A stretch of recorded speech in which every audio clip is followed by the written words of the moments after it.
आपल्याबरोबर राष्ट्रवादी काँग्रेस शरद पवार पक्षाचे आमदार जितेंद्र आव्हाड फोनद्वारे जोडले गेलेले आहेत। जितेंद्रजी, हे फोटो बघून तुमची पहिली प्रतिक्रिया काय? म्हणजे सगळ्यांच्याच तळपायची आग मस्तकाला गेलेली आहे, तुमच्या भावना काय?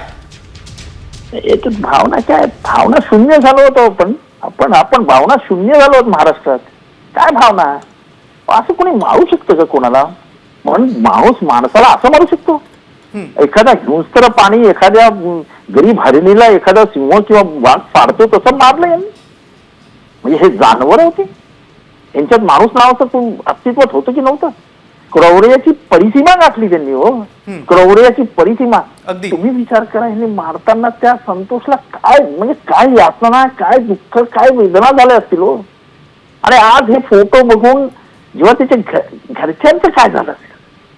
आपण कशाचाच विचार करत नाही, कशाचाच विचार करत नाही। आपण राजकारणाच्या पलीकडे जाऊया ना, राजकारणाच्या पलीकडे जाऊन विचार करूया की काय आहे, आपण कोणाला समर्थन देतो आहोत, आपण कोणाच्या पाठीमागे उभे राहतो आहोत, कोणामुळे हे घडतंय? हा राजश्रयाशिवाय एखाद्याला एवढा माज येणं अशक्य आहे।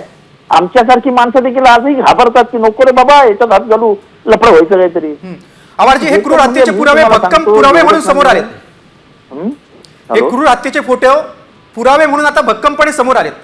नाही तसं नाही। हा व्हिडिओ काढलाय, हे व्हिडिओतनं फोटो आलेले आहेत। हा व्हिडिओ काढलाय आणि तो नालायक नराधम contract killer, serial killer Valmik Karad हा सगळा व्हिडिओ बघत होता। नक्कीच आणि नक्कीच मला एका गोष्टीचं हे की नक्की जितेंद्र आव्हाडजी, तुम्ही साम टीव्हीला सविस्तरपणे प्रतिक्रिया दिली, बोललात त्याबद्दल धन्यवाद। आता जाऊया थेट